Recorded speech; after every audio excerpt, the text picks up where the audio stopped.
This video is on how to do the double loop drop stitch. As you can see, each of the drop stitches have 2 loops in them instead of the standard one, highlighted by a roll of knit on the purl side. Other patterns that this one is used on are the double loop drop stitch. Like this is the tee, there's one for a little kid's jacket, there's shawls, scarves, there's quite an assortment. You can find them on Ravelry.com. The area we're going to be doing is this area right here and right there. So what we started with was the basic garter stitch roll base, and then as shows here, you got 1 roll of knit, 1 purl, 1 knit, and that's what I have right here. Then it says to do row 4 through 8 is 1 through 5 are the double loop drop stitch once. So let's get that page out, which is right here. I just enlarged it. The one that is the most concern is row 3. That's the one that has a tendency to be a little confusing. But we'll start with row 1. Row 1 shows, this is on the back side. You purl 3, knit to the end, last 3, purl 3. But I'm just going to do 2 on either end because I've got a smaller piece here to work with. So let's start with our purl 3, but in this case is going to be purl 2. Now some of this I'll go through fairly quickly because it's just basics. Like this row here is just strictly knit, so I really don't need to go really slow and show it because by now anyone doing this pattern would basically know how to knit. So we're just going to kind of go through this fairly quickly.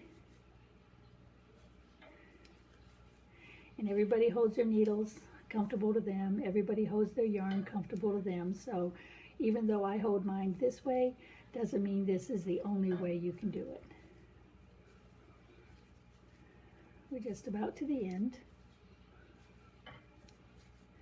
I decided to do 20 stitches worth. That way you have plenty of time to see how the drop stitch itself works. Okay, I'm at the last 2, so I'm going to purl 2. Okay, so now on row 2 is the first setup row for the drop stitch. So you're going to knit 2, then it's yarn over, knit 1, and repeat the yarn over, knit 1 until you get to the last 2, which will be a knit 2. This piece I have here, I pulled directly off the actual pattern. That's why it says 3. So I'm going to knit 2. Then it's yarn over, wrap the yarn around the needle once, and then knit 1. Wrap the yarn around the needle, knit 1. Wrap the yarn around the needle, knit 1. And you just complete this all the way across. Everybody does this part differently. I like to wrap the yarn while it's still fairly close to the other needle. That's just the way I do it to make it quicker for me so I don't have to keep doing a lot of hand movements. As you see, I leave the needle there, wrap the yarn around, and when I take it off, I've got the finished knit plus the yarn over. So it's knit, leave on, yarn over, then take off, and there's my knit and my yarn over. That's the same as doing knit, separate the needles, yarn over, knit, separate the needles, yarn over. I just knit, leave it there, yarn over, and then pull. Knit, leave it, yarn over, knit. Now when you get to the very last stitch before your last 1 or 2, there is no yarn over. So after you finish your last knit, you just knit the last 2.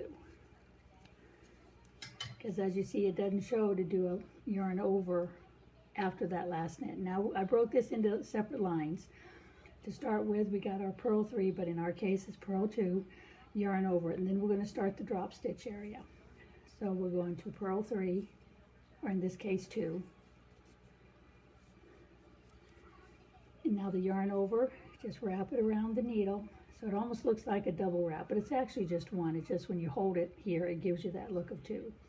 Then it says slip first stitch as if to knit, drop the next yarn over, then slip the next stitch as if to knit, and drop that second yarn over. So you slip this one, drop that one, slip this one, drop that one. Then it says put both stitches back on your left needle and purl together. So all I do is I just set them on the needle in the purl position and purl them. Then do a yarn over. Let's do it again. Slip as if to knit, drop the yarn over. Slip as if to knit, yarn over. Put the 2 stitches back on the needle in the purl position, yarn over, complete your purl, and finish. Let me get these a little closer. Okay, so it's slip, drop, slip, drop.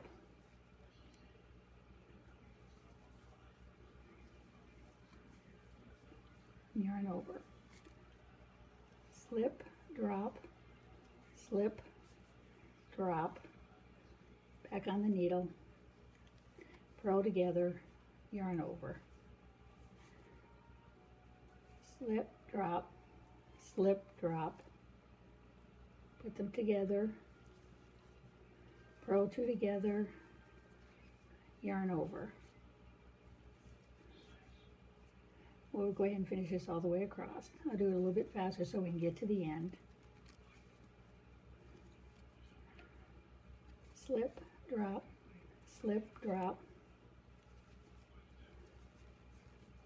yarn over. Slip, drop, purl 2 together, yarn over. And somehow I wound up with 1 oddball, so I'll just pretend it's 2 and it's only 1, but that's okay. This is just a sample anyway. And then you finish with a yarn over, and then, oh, let's see, purl the last 3. Oops. Now, row 4, you knit across, including all the yarn overs. Somehow row 5 wound up here, but we'll do that next. So let's start with row 4, which is knit across. Same thing, everybody at this point should know how to knit, so I'm not going to do this slow. I'm going to do this with a little bit of speed. There's the yarn over. Ignore that connection there. That's where I joined these 2 together. You just knit each stitch, including the yarn overs. The yarn overs kind of look like a mistake, but they're not. That's what causes the hole between the 2 drop stitches. And also when you purl 2 together, you're losing a stitch, so you need to add a stitch by either doing a yarn over or some other type of a stitch in order to replace the stitch you lost. We're just about done. And this actually completes the actual pattern. The next row, which is row 5, is going to make the ridge that completes the overall finished look of this piece. Because see, we got the ridge here. We don't have a ridge here yet, but when we turn this over and we purl our end pieces, now I want you to knit 2 together because you do have that 1 odd one. And after that, you just knit them all even.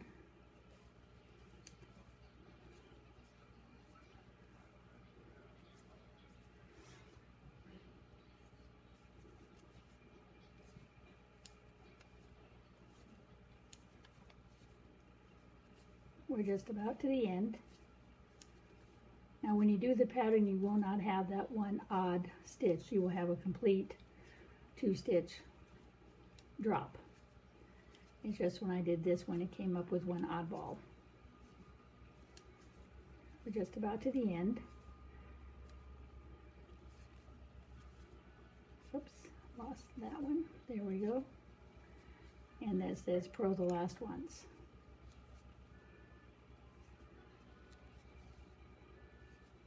There we go. So now when we turn it around,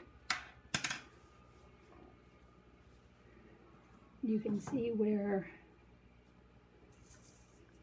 we have our ridge right here from our original knit on the purl side. There's your double loop drop stitches, and then the ridge for the other side.